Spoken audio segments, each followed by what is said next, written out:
You heard of the Joe Rogan Experience? Conan O'Brien needs a friend? Well, here comes Beyond the Rack with Jeff and Larry.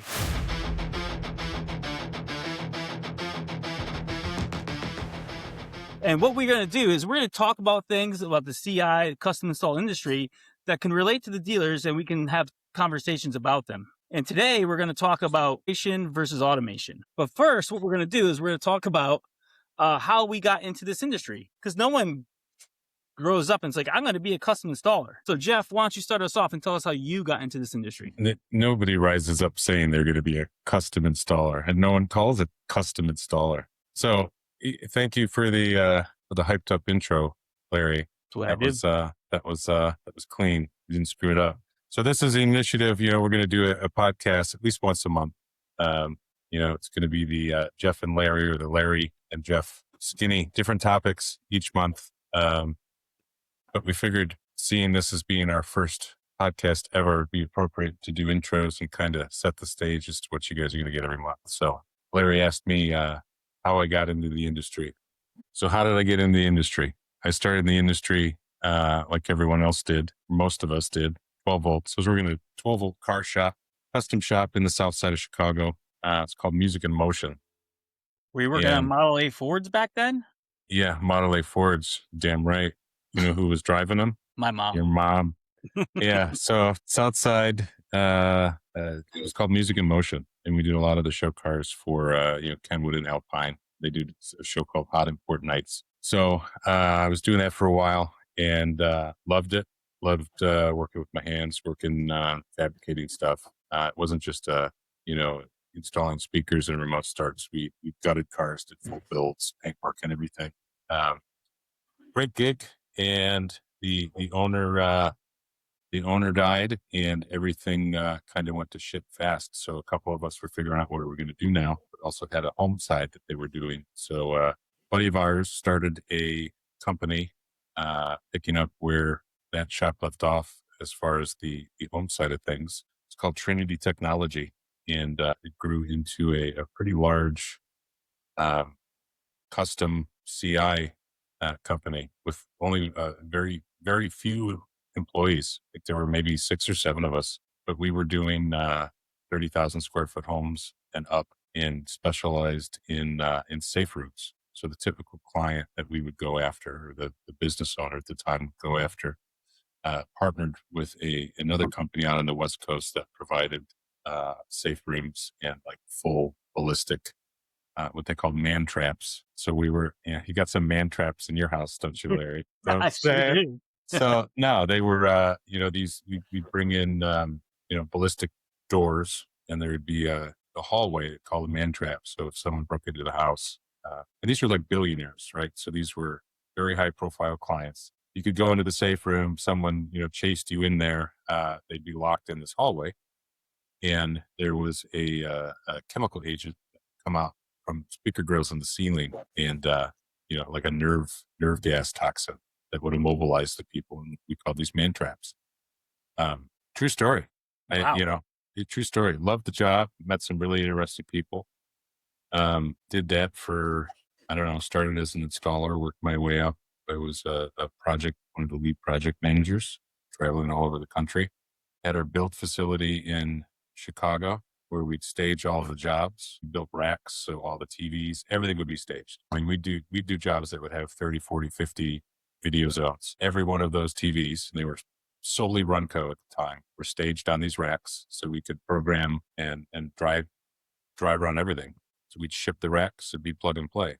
It's never plug and play, but shipping racks is really hard to do.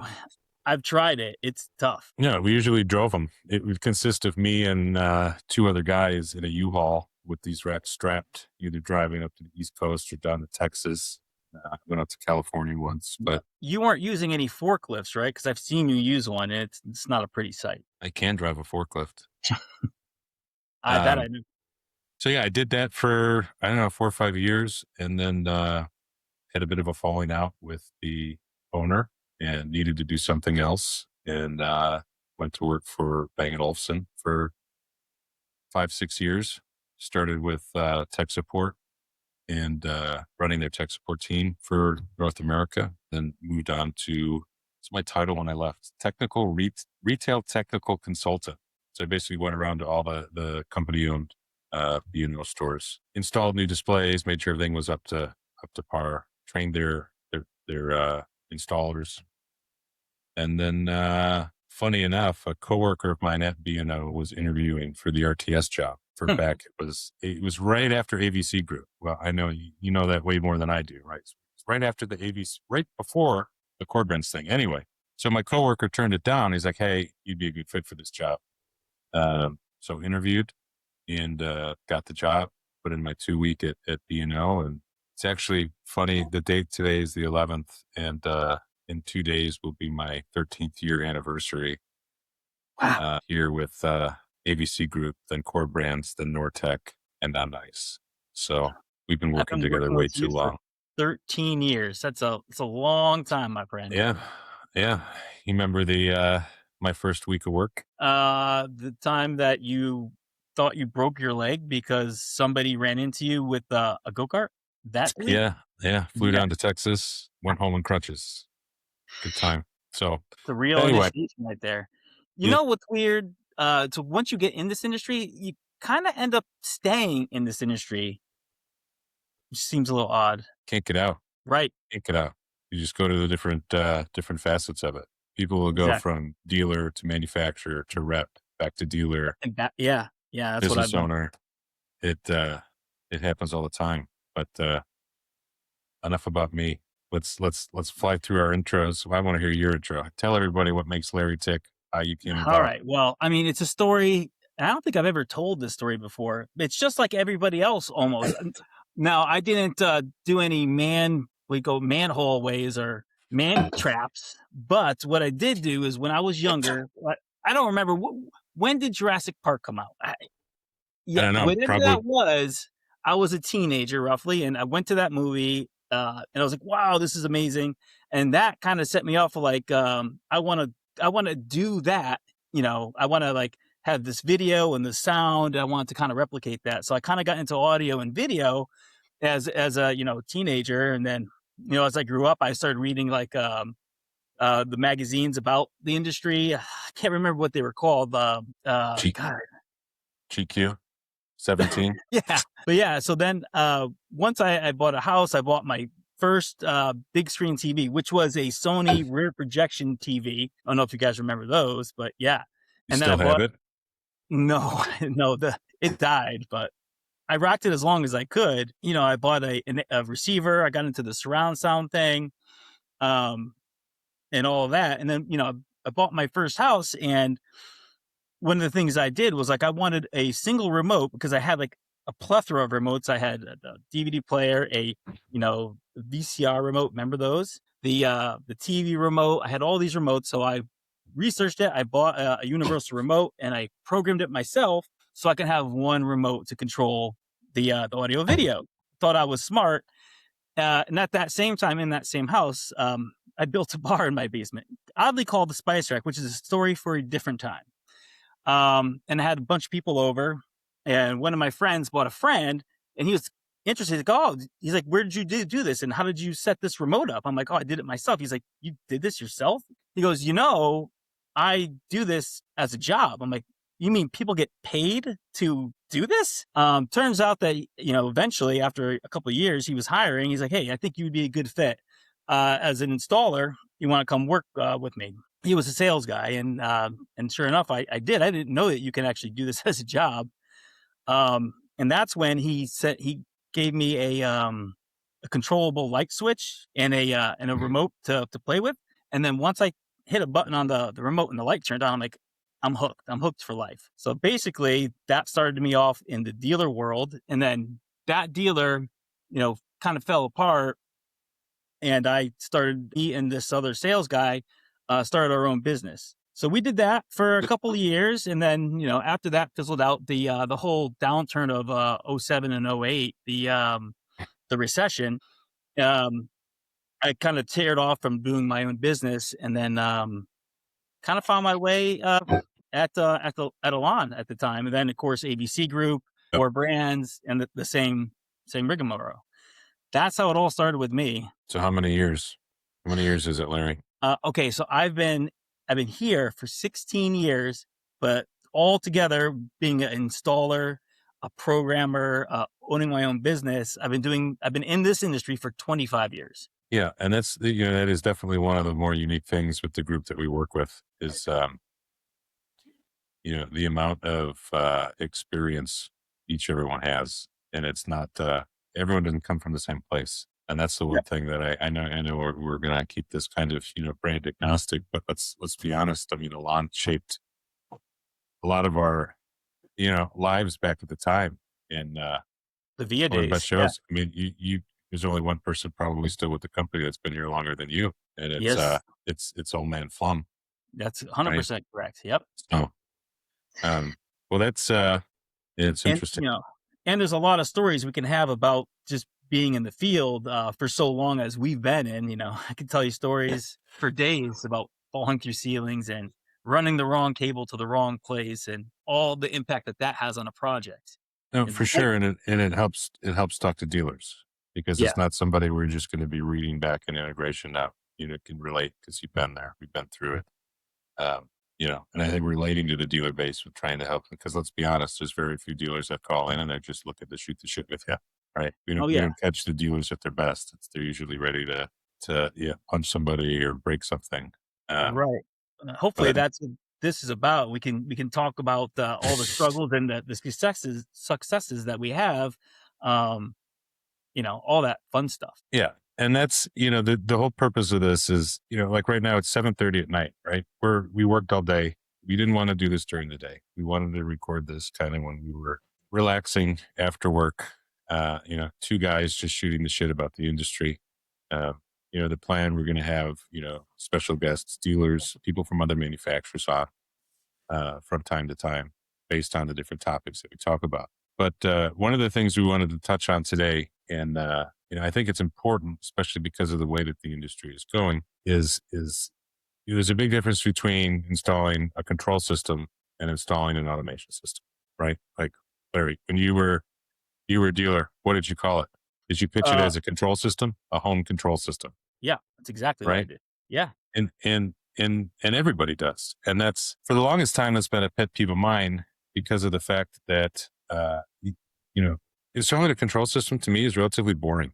And I know from a business owner that probably turn the head at that. Well, get in, get out. That's what makes us money, right? And that's valid. But what gets me excited about this industry is and still to this day does is the creative things that dealers are doing. Automating the system. It's not just to control the TVs. That's where you can start. Then you can talk to the end user. What do you want your house to do Monday through Friday when you wake up? You're like, what do you mean? Uh, you know, Creatures of habit, right? We don't do different things very often, especially during a work week. And to set your house to do certain automation sequences for you, nobody's doing it.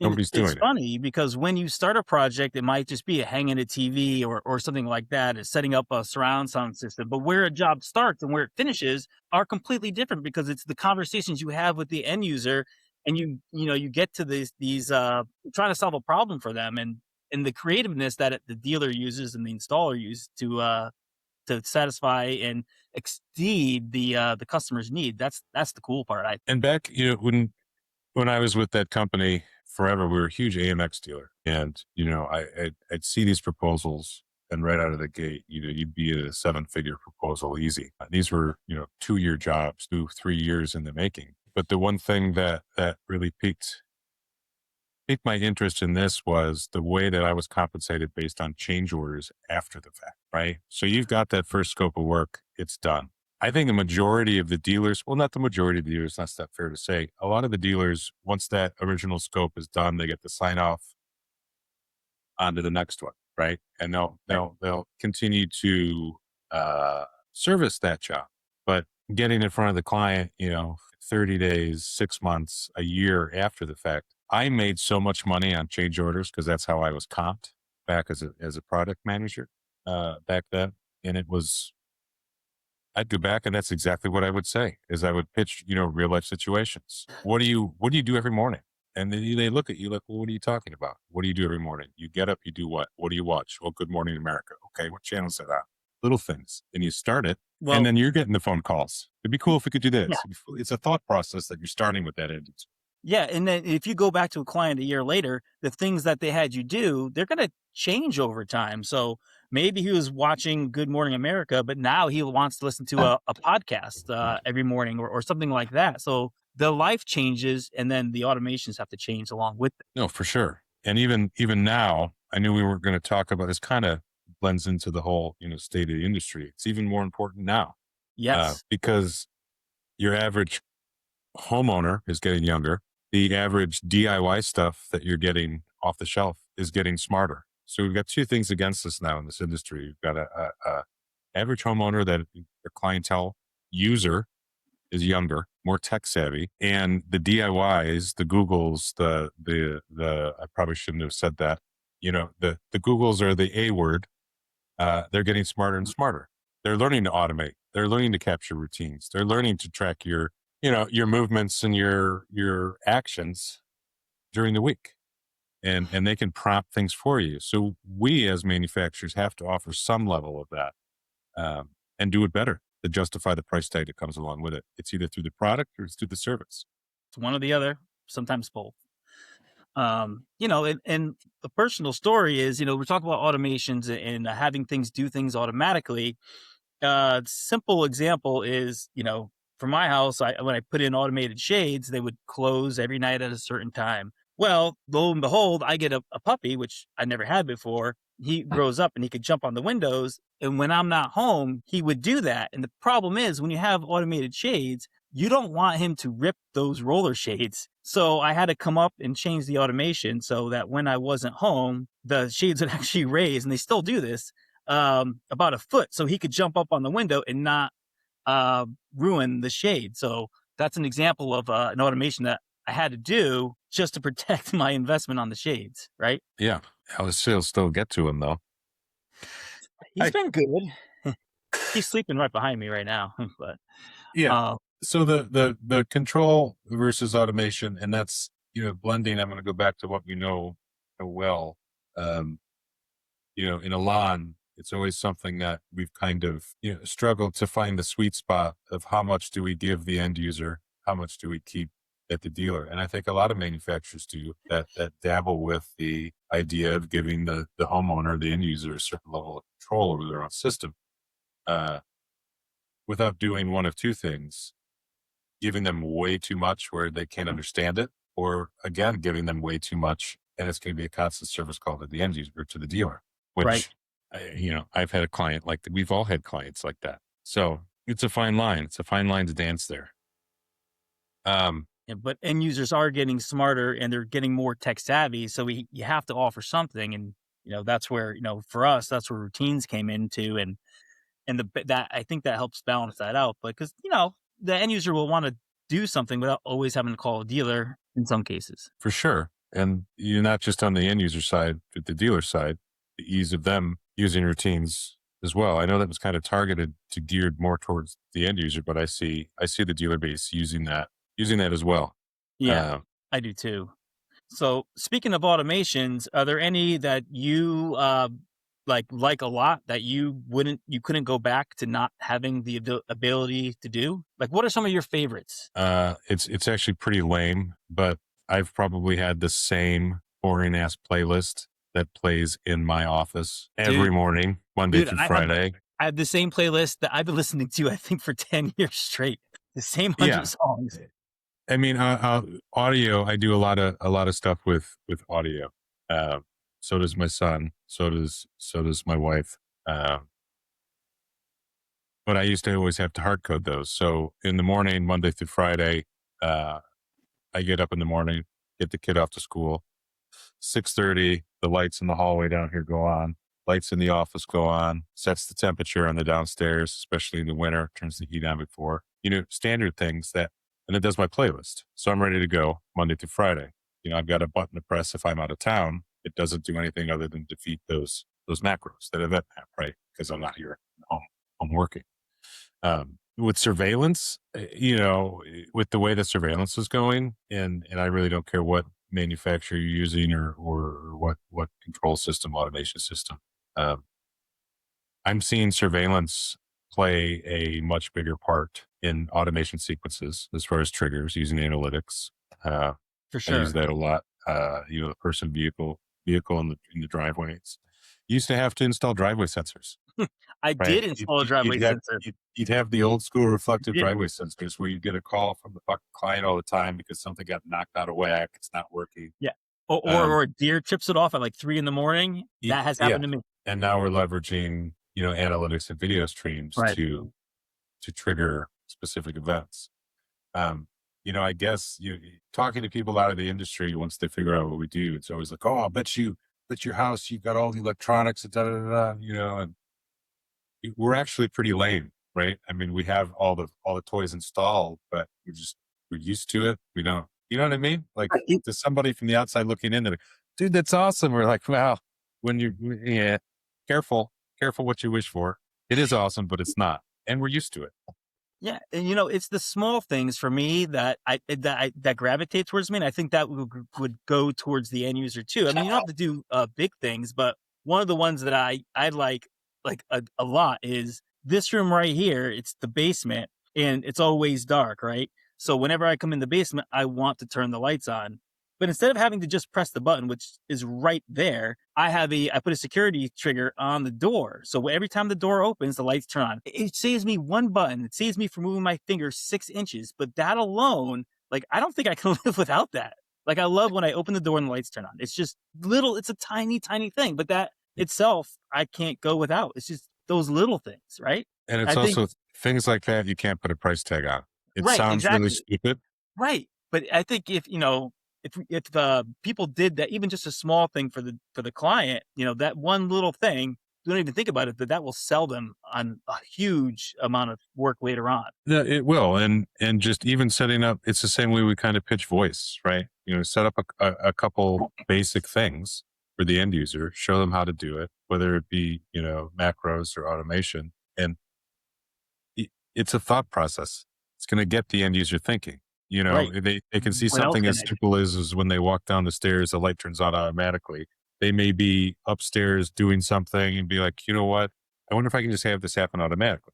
Let me call Larry. Yeah. Let me call Jeff. Let me call the dealer. Right. And that's again, back in the day, I love that because that's billable. You're Right. getting back in front of the client again. You can do that simple sequence for them, but talk It, about whatever else they need. it starts with something tiny, like a light turning on automatically. It doesn't have to be big. But let me ask you a question. Can you over automate something? Hundred It's a percent. loaded question. It's a loaded question. 100%. And I know that probably both of us can name two or three of the same exact dealers right off of the gate that do that religiously. And we won't name them out by name here, but yes, you can. The old Well, phrase "keep it simple," right? There's hits. automation. You could do some very complex stuff. Keep all the complicated shit behind the scenes. What the end user has access to and experiences has to be simple. Has to be seamless. Eh, Yeah, and I learned this firsthand. When I first started with the company, of course, you get all this gear, and then you're playing with it, and you're digging in, and I'm like, oh, what can I do? So I created this action so that at a certain time of day or night, it would make sure that the front lights are off, and if I fell asleep, it would turn the TV off. It would and then check the garage. I created this very elaborate set of rules for it to follow every day. So one Friday night, I had a bunch of people over, and we're Brokeback watching a Mountain. movie. No, maybe no. I forgot the name of the movie. It's where they spin the top and it falls down. And I forgot what that movie was. Anyways, we're watching the movie. We're all into it. And then all of a sudden, the TV turns off, and everybody was like, "What the hell's going on?" And then I hear, grrr, it was my garage door opening, and then the lights turned on, and then grrr, the garage door closes. Then the TV turns on. Then the light turns off, and it was a chaotic event. But yeah, I over automated everything, and I didn't take into the account that I might have people over late on a Friday night, and then we kept going over and over and over. It was a bad experience, but one that I learned from. So don't do Yeah. that. You gotta keep it very simple. And Yeah. to be honest, you set all these automations in sequence. You know what the best control system is? The one you forget that you have, right? Coin that, That's right? it right I there. mean, I'm being serious though. You learn to Yeah. live with it and you expect things. And the only reason that you realize that you have one is when something stops working. Yeah. Right. So Exactly. that's kind of the point of all this with the control, coming back full circle here, because we're rambling at the mouth. We wanted to keep this and we can keep going. We can go for hours. You get Jeff and Larry and a couple cocktails talking industry. Look out, boys. So, coming full circle, the control versus the automation, I think the point here that we're trying to make is it's not done enough. We're installing control Right. systems, but the way that this industry is changing, dealers The, are going to have to start doing this to keep up with the DIY stuff that we're combating every day. Our biggest competitor, as ELAN used to be, the three or two other big names. Who's weaseling their way into and is everybody's competitor now? who? Pop quiz, Larry. Who? The Amazons and the Apple. Yeah, yeah. Yeah. And Yeah. I know. Alexa. Yeah. I mean, at a fraction of a cost. She just said, "I don't know how to help you with that." I bet you she does. Yeah, got him. Yeah. So it's something that we've got. Right. The industry's changing, and we got to keep up with both as Yeah. dealers and as manufacturers. But I think part of the thing that dealers can help with when they're doing things for clients is get the dealer thinking, or get the end user thinking about, oh, what else can I do? How far can I push this? And it starts with something small, like turning on a light. It's a thought process. Yes. It's a thought process that you have to get the end user into. Yeah. And is it for every end user? No, Oh. no, it's not. But you latch on to those few that do enjoy this and do enjoy technology, and it's beautiful. one other catchy one that I think we should talk about, and it falls into automations, is notifications, because it takes actions to create those notifications, and creating notifications that the end user finds that he can't live without. That's a catchy one right there. Again, that falls into your thing where you're talking about cameras and the notifications when people or persons or vehicles are there. But there's all kinds of notifications. Like, I have a story about that too. When I went to Amsterdam for ISE years ago, I just moved into this house, and I set up a notification: if the temperature falls below 55 degrees, let me know. So I, take the red eye out to Amsterdam. I sleep a little bit, and I'm there, and then my phone goes off, says, "Oh, your temp's low." I'm like, "What?" Turns out that when I left, I didn't fill the oil tank, and I don't know if you have oil there, but that's how the fuel runs. So if I didn't get that notification, my house would have froze. My God, it would have been awful. So that one notification pretty much saved all my pipes from freezing. So this is something stupid and small like that. Yeah, we don't have oil here because us in the Midwestern, we're in the 21st century. We have Yeah, right. natural gas and electricity, and don't have huge buried tanks that they put oil in. Speaking of Amsterdam, was that the year that you won $100 for pissing over the porta potty? That was no, it was either that year or the year after. But yeah, I did that. Mm-hmm. Yeah, Porta potties, cars. it's a thing, and It I'm good is at it. What can I say? indeed. All right. Well, let's wrap her up for this. Unless you have anything else, you want to No, set well, the precedence for the next few that we're I doing. think what would be fun for next time is, if we can hear if we can hear for some of you dealers on some of the automations that you do for your clients, or stories that you have about this, drop us a line. And the next one, instead of starting off with us telling our stories, we'll tell your stories, and then we'll see what goes on. But we want to hear from you, so this is the way we're going to do that. Yeah, reach out. We've got the email server set up. Yep. Stories, topics you want to cover. Next week or next month, we're going to have a surprise guest. It's going to be a dealer from a very large company out of the Midwest is going to be sitting with us, and we're going to be going over a couple pain points of the industry and see where the evening and the conversation takes us. So, Well, bring us home, Larry. All right. Well, thanks for spending some time with us. We look forward to next time, and take it easy. Deuces. Peace. Till next time.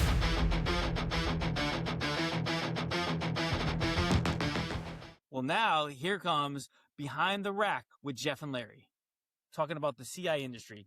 Your face. It's beyond the rack. Beyond the rack. Yeah. Beyond the rack. Okay, here we go. And Ready? don't go cross-eyed. Okay. You know what? Get off the chair, walk away, and come in and look at the camera and go, dude, or whatever. Make an entrance. You heard of the Joe Rogan Experience? You heard of Conan O'Brien Look at Needs the a Friend? camera. You heard of the Joe Rogan Experience? Conan O'Brien Needs a Friend? Well, here comes Beyond the Rack with Jeff and Larry.